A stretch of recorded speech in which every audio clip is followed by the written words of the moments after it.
Hey, what's up guys? Hope you are doing great. Today we are back with unboxing and quick review of Vivo's recent budget launch, vivo T1X. Let's not waste the time, we'll directly jump into the video. First, let's unbox the phone. This is the box of vivo T1X. Let's remove the wrapper. On the front, they mentioned vivo T1X. On the back, spec, storage variant and color details are mentioned. Let's cut the seal and open the box. On the top, there is a small box. Inside, you'll get warranty card, user manual and 1 TP gel case. Let's take out the phone and remove the wrapper. Let's turn on the phone and put it on the case. On the bottom we have 18 watts charging adapter, one Type-C cable and a SIM ejector tool. First let's talk about the design. The phone comes with full plastic body design. Both the back panel and the side frames are made up of plastic. Even though the back panel is made up of plastic, with matte finish it looks like a glass back body. There is no major change in the design, but this design also looks really good. When it comes to one-hand usage, the phone weighs overall 182 gram and 8 mm thickness. The weight distribution done on this phone was really good. For one-hand usage, the phone feels really light and comfortable. Also, the phone comes on two color variant. The one we have is space blue and the one more variant is gravity black. Next, let's talk about display. The phone comes with 6.58 inch Full HD Plus LCD display with 90Hz refresh rate. When it comes to protection, the phone have Panda Glass protection and the peak brightness goes up to 460 nits. Both on the indoor and outdoor usage, the display looks clear and visible, but on the direct sunlight, the visibility is very less. Overall, when we talk about the display, most of the phone on this budget segment comes with LCD display only, so we can't expect more. It's good to see that it have at least 90Hz refresh rate. For both media consumption and gaming, the display was really good.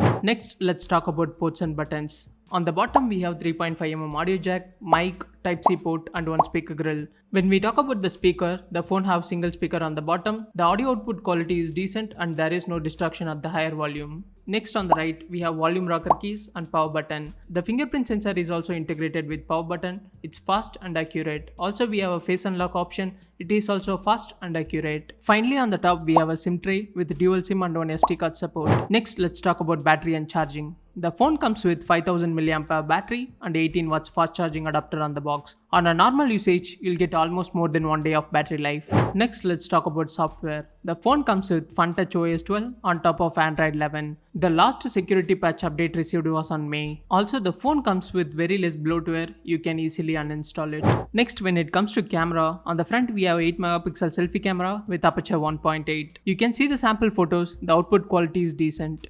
On the rear, we have a dual camera setup, 50 megapixel main camera with aperture 1.8.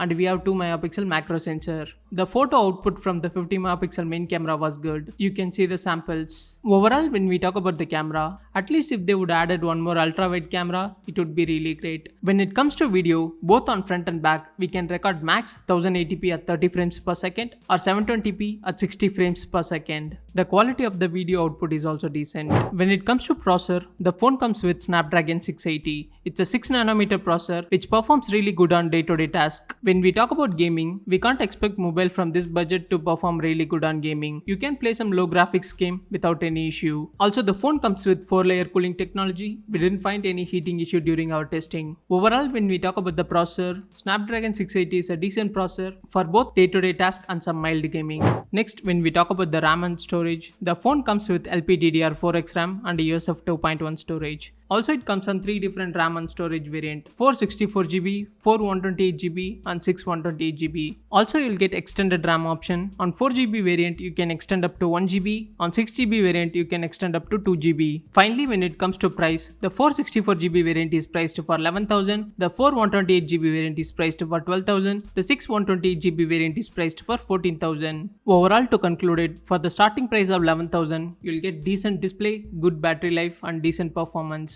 If you are someone who is looking for a budget Vivo phone under 11,000, then you can go ahead with this phone. Else there is a few more great options out there. Soon we'll be making best smartphone under 15,000. Do look forward to that. Hope you will find today's video useful for you. See you on the next video. Until then, this is Karthik signing off.